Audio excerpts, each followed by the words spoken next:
I'm Almarie Rechter, and with me I have Alicia Cusack. We are discussing a very hot topic today. The social media platforms and international news platforms are buzzing about Netflix, who sued two very young, talented women. Alicia, maybe you can tell us a bit more about it. Yes, so maybe just to create a timeline of what happened. Some people might be aware of who these people are. They are together known as Barlow and Bear. Individually, it is Abigail Barlow and Emily Bear. So this story maybe starts back as far back as 2000, which is when Julia Quinn wrote a book and a series known as the Bridgerton series. 7 stories, all surrounding one family, and it is a historical romance of each member of the family and then, finding their ways back in the 1800s. So in 2020, Netflix picked up the story and they released a TV series. December 2020 to be exact, the first season was released. And if I remember correctly, actually, in the first 28 days or something of the series being streamed, it was like the most viewed series on TV, if not only on Netflix. It was a big storm. This series, actually, it's very popular. Everyone loves it. Netflix, or actually, I want to say, printing money with this series. Absolutely. I mean, everyone and the mother was watching the show. I think the figures that Netflix have released is about 84 million households was watching the show. At that stage, it was their most watched series, as you said. I think now it might have been surpassed by Stranger Things, but it was massive. So obviously the fanfare around the show was very big because, as I said, I mean, it's a historical romance, but it was modernized to an effect, So it was, they used modern pop songs, but they turned it into classical music. It was brilliant, So obviously fans started making videos about it, and, they were dressing up, and it was a huge thing. And one of those fans was Abigail Barlow. So in January of 2021, and I feel very honored because I feel like I've been part of this since the beginning. I, like many others, joined TikTok during the pandemic, and I saw Abigail Barlow's, video that she released, and her whole thing was, but what if Bridgerton was a musical? Yeah. And she was inspired by the show, and she released songs. She released many, many songs inspired by the show, and she turned it into what is now known as the Unofficial Bridgerton musical. So back when she released this first TikTok, she wasn't very well known. I don't think she was known at all. No, me neither. Yeah. And Netflix saw it because people started duetting it. So, she would sing one part, someone would sing Simon's part, and, it would be a whole thing. And it was shared on lots of different platforms, Yes. if I'm correct. Not only on TikTok, it went to Instagram and even some Facebook videos. People really loved the videos she made. Yeah, it was absolutely viral. It was so viral that Netflix became aware of it. They saw it, and initially, I think their reaction was like, "Great, we have fans." It's extra marketing. Yes, I think free marketing. Millions of people have seen it. It's brilliant, and they actually shared one of Abigail Barlow's videos, and they went like, "This is brilliant. We love it." Yeah, she's a big fan of the Bridgerton series. So this started picking up, and she then, her writing partner, Emily Bear, then joined her as this team, and they started actively writing the Unofficial Bridgerton musical. They then contacted Netflix at one stage, and they said to Netflix, we would like to do a charity event where we perform our Unofficial Bridgerton musical. And Netflix said to them, you know what, we're not going to authorize this. Very specifically, they said, we're not going to authorize it, but because it's a once-off charity event, we're not going to stand in your way. Yeah, let the fans enjoy the show and the inspiration that the show gives. Exactly. The charity event actually ended up never happening. But what did happen in April of this year is Abigail Barlow and Emily Bear won a Grammy. They won a Grammy for this Unofficial Bridgerton musical, and it was massive. People were, because think of it, they were competing with massive musicals, with well-known musicals. And it started off with a TikTok video. Exactly. As small and simple as that. Exactly. And this was kind of the world going, wow, you know, social media actually does have this massive influence. And I can remember seeing the announcement on TikTok that they won. And even I thought, wow, like that's massively impressive that they were able to do this. And still Netflix said, you know, great, this is awesome. We're so happy for them. And that's it. Nothing more than that. Nothing more. Netflix says nothing more. Then Abigail or Barlow and Bear contact Netflix and they tell them again. Okay. They contact Netflix and they tell them, we want to do a show at the Kennedy Center. And it's very clear, sorry to interrupt you, but it's quite clear that they're kind of asking for permission. Yes. Isn't it like acknowledging the fact that Netflix's series, that's the inspiration? Exactly. Why else would they ask Netflix if they can have a show? Yeah, because if I didn't think someone's permission was necessary, I wouldn't ask them for the permission. Most definitely. And that's exactly what Netflix says. When you read the papers that Netflix filed, it becomes clear that they are saying you knew you needed our permission.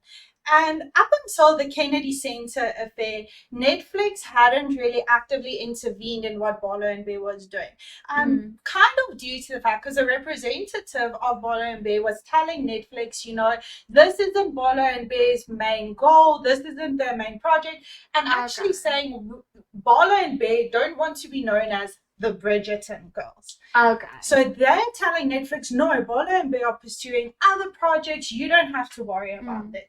And then, as I said, they contact Netflix and they tell them essentially that we're going to do a show at the Kennedy Center. And Netflix says, okay, we're a bit concerned because what Netflix was doing is they were having Bridgerton balls. So they had these Bridgerton balls in 6 different cities where the woman would get dressed up, the gentleman would get dressed up. It was like an old-timey ball. There would be a diamond of the season. So it was very, you know, themed and a huge promotion for Bridgerton. And this event can now actually clash with a Bridgerton show, with a musical. Exactly. That Barlow and Bear is going to host. Yes, because now it's in the same city. And Netflix is now getting a bit concerned. So they asked them, you know, 1, where is it going to be? 2, is it a charity event? Because up until then, Barlow and Bear hadn't done anything or performed anywhere for money. So these are the questions that Netflix is asking. And then Barlow and Bear's representative just says to Netflix, you know what? We're not going to waste time discussing this with you anymore. We're announcing it. And they do. Within 2 days of their last correspondence with Netflix, they announced that in July of 2022, they are going to have the unofficial Bridgerton musical performed on stage. They had Broadway actors in the play. They had an orchestra, massive. The price range for the tickets was, if I remember correctly, from £40 a ticket up into £150 a ticket. So suddenly they are going to make a profit now. They are going to make some money with a Netflix-inspired musical. Exactly. Basically. So Netflix then says to them, again, we're not authorizing this. And I think one of the starting points was, yes, that they were suddenly making money off of it. But what Barlow and Bear also did, which I think is a bit interesting, in their poster, so you can go look it up online. We might even add a link to it down in the description. It's Abigail Barlow and Emily Bear sitting, and then it says the unofficial Bridgerton registered trademark musical. And then in very fine script at the bottom, they said, Bridgerton is a trademark of Netflix. The trademark is used with Netflix's permission. Yes. But then they also go and say that this show is not associated with Netflix at all. Okay. And I think Netflix then kind of put their foot down because they go, listen, you're not actively competing with us. You're using our trademark. This has now become actually without their permission. Yes, because although they say it's with Netflix's permission, Netflix persists that it is not. They at no point gave their permission for this. And this is when we get to the lawsuit. Netflix then says, we'll go to court about this. Oh, because actually what I forgot to mention, before they go to court, they contact Barlow and Bear and they tell them, okay, buy a license off of us. Yes. We'll give you a license to use the ideas and to use the name. And Barlow and Bear say, no, we don't want to. And I think that's the crux of the issue here. Yes. Because they actually gave them an opportunity. They invited them to say, please continue with what you're doing, but this is our intellectual property. Yes. Just at least buy a license and continue with what you are doing. Exactly. And now Bola and Bear said, no, we don't need a license. Yeah. So Netflix then sues them, and the lawsuit consists of two things. One, an infringement of the trademark Bridgerton, and two, a copyright infringement. So both grounds of an intellectual property infringement, but they are separate and distinct from each other. But maybe you can just give, when we talk about a trademark, what exactly are we referring to here? So a trademark is something that a trader uses to distinguish themselves and their products and services from other products and services. So it's not necessarily a trade name, which is also important to remember. Because you could have, for example, Coca-Cola. Okay? Coca-Cola has a company name and a trade name. But under Coca-Cola, you have Coca-Cola.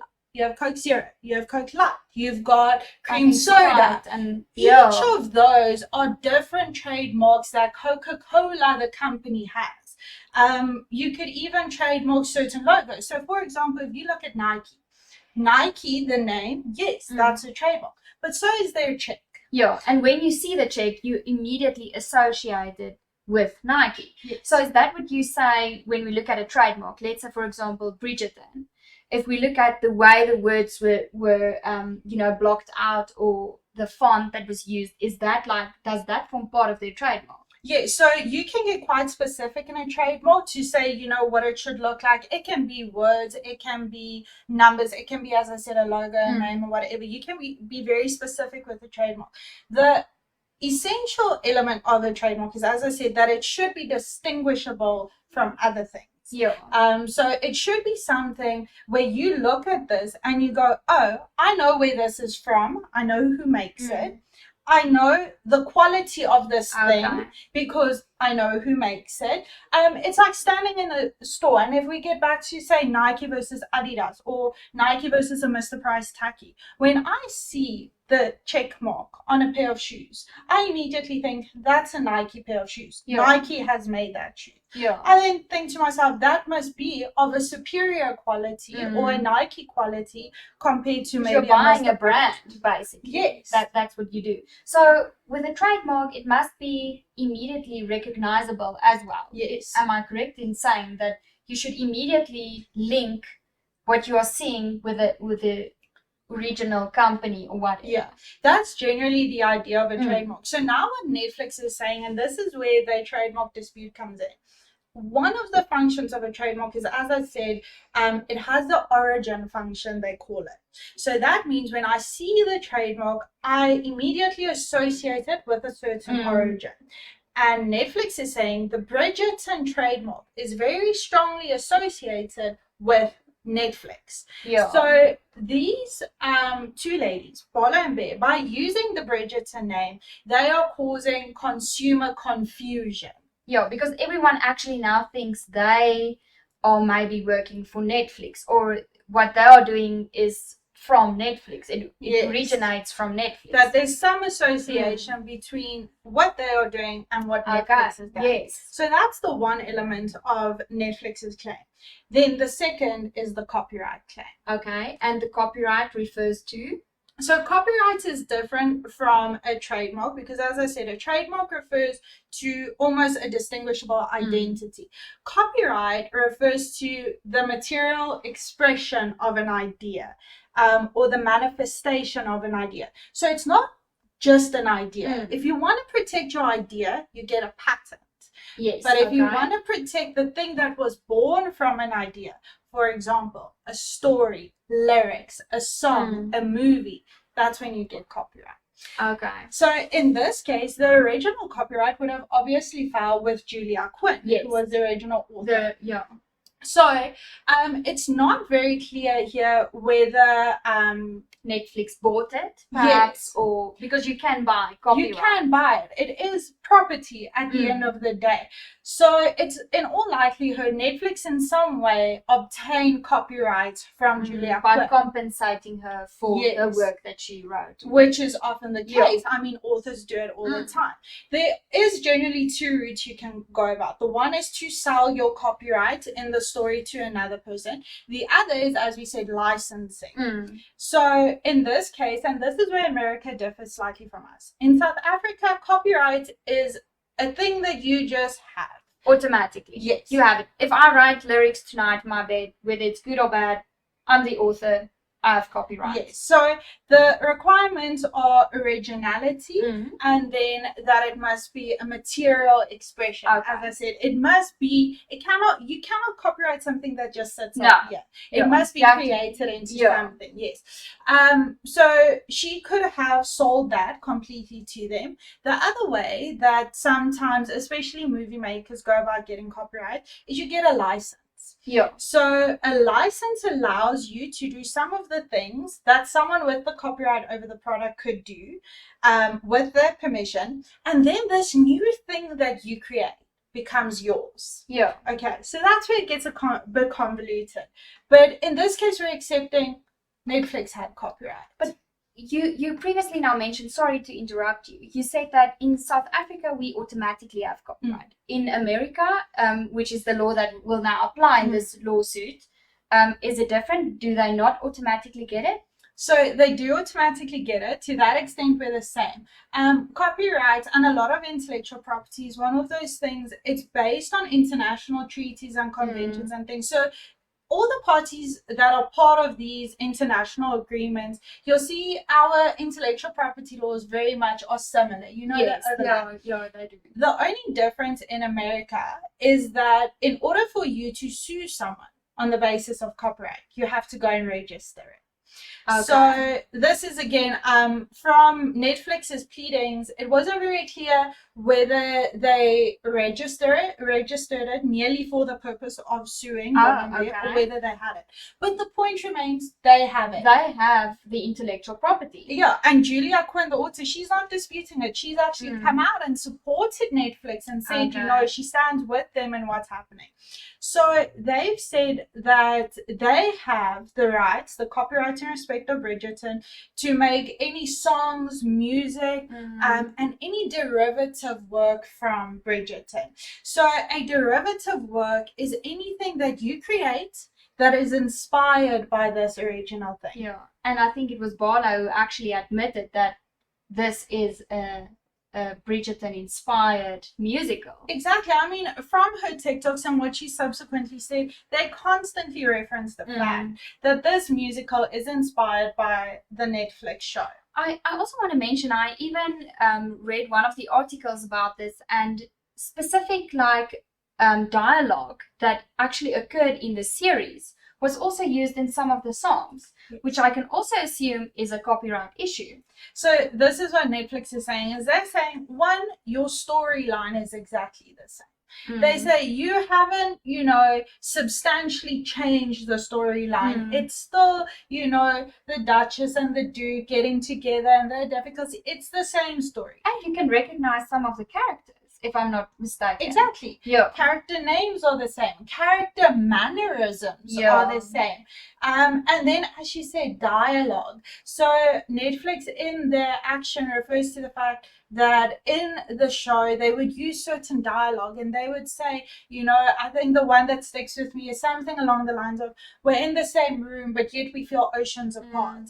And Bala and Bear very much took that and tweaked it a little into a lyric, but it remained the same thing. We're together, but we feel oceans apart.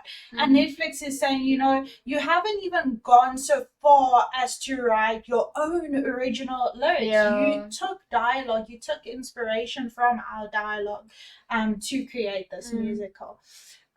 So Netflix then said, they've suffered damages because you were competing in the same city of us directly. You've caused confusion as to where your musical comes from. And we offered you a license and you denied it. It seems from Netflix's pleadings that Bala and Bear are saying they are of the opinion they didn't require Netflix's authorization. But they kept on asking for it. If you think of the history of the matter, where they constantly asked Netflix. Exactly. So it's funny that they're now saying that they do not need their authorization when they explicitly asked for it. Well, informed them. Yes. Creating the idea that they know that they need to inform and ask for permission. And I think what was also important to me here, at least, is that Netflix wasn't just a passive bystander to what was happening. They didn't watch what Bolo and Bear were doing and thought, you know what, good for them, and just kept silent. No, they were actually engaged. They were engaging with them. They were telling them, we will not authorize this. We are not giving buy a license. Yeah, they gave them the opportunity.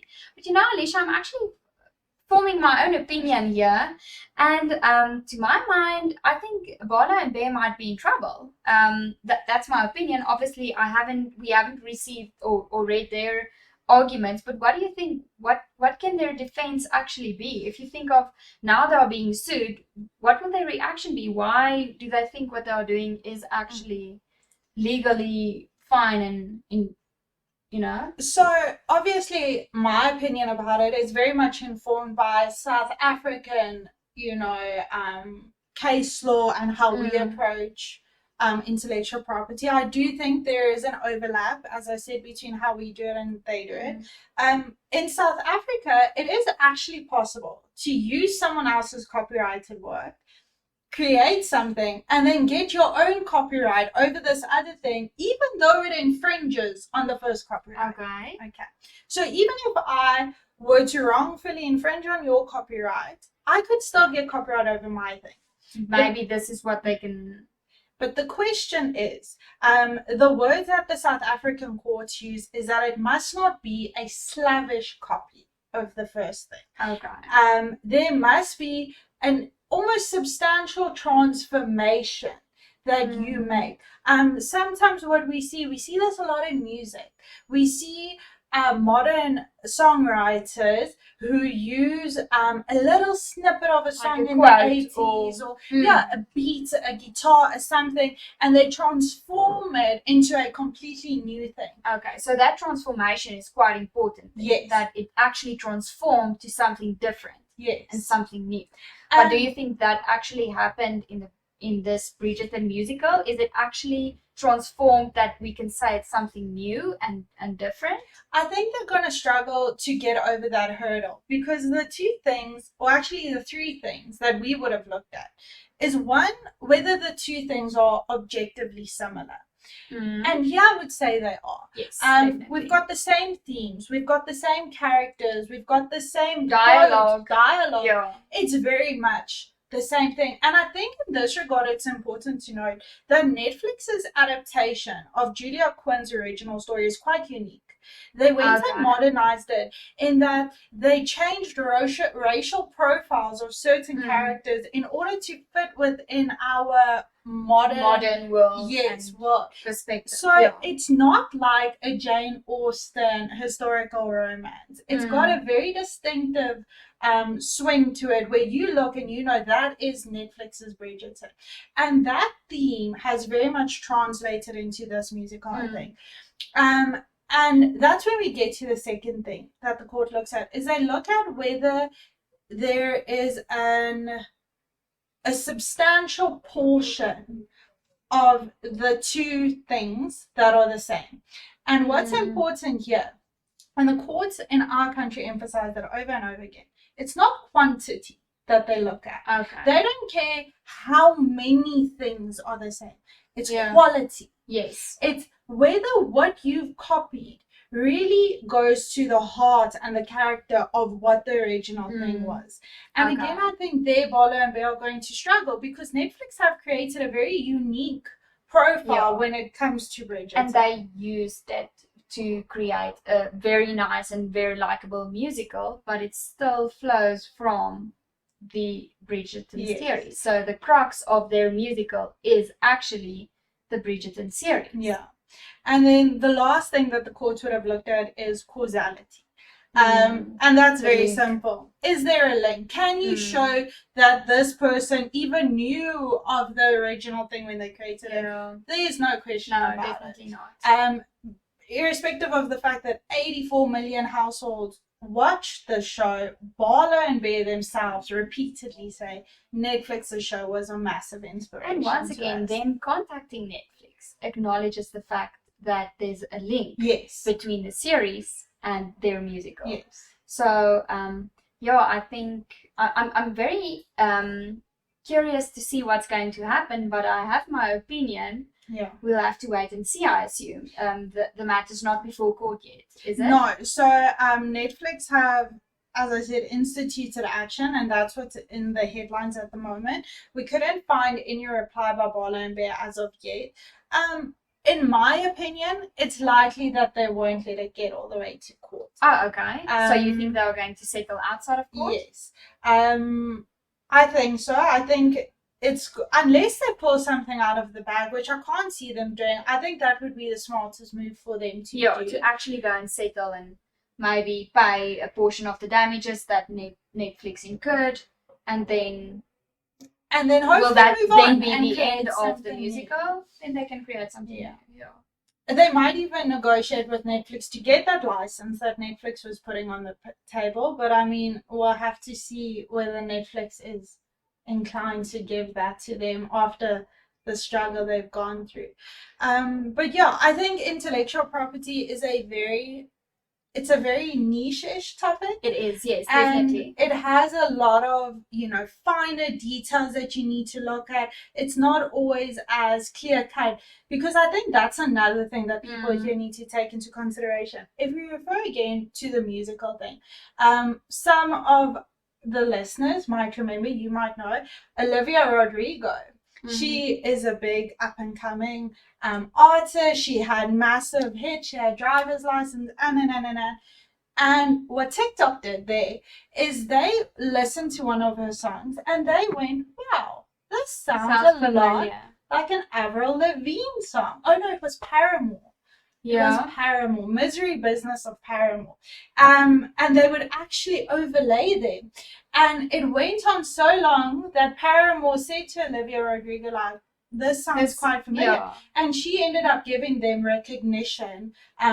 Paramore, and I think Hayley Williams specifically, has writing acknowledgements on Olivia Rodrigo's song now. I mean, it's happened before to Taylor Swift. Yeah. It's not in every case where you can get away with using someone else's material. And this is something that I think we are going to see more often, especially on platforms like TikTok, where everyone's being very creative, but some people are using intellectual property that belongs to someone else. So I think this is something that we will see more of, and maybe the listeners and viewers should be wary when making videos. Make sure where your inspiration comes from, and make sure that you transfer it into something a bit different and new, and add your own creativity to it. Yeah. I think that's very important. But we will obviously keep our eyes on the social media platforms and on TikTok to see what's happening. We will let you guys know if there's some new developments in this matter, and if we think it's worthwhile discussing. I think we've touched on the base of all the intellectual property things that will now actually come to play, and I think it was very interesting. Yeah. Thank you, Alicia. And then viewers, listeners, remember to subscribe to our media platforms. I think it would be nice for you to join. If there's some specific topics that you would like us to discuss, please leave a comment. We'll look at it, and then we'll see you in our next videos. Thank you.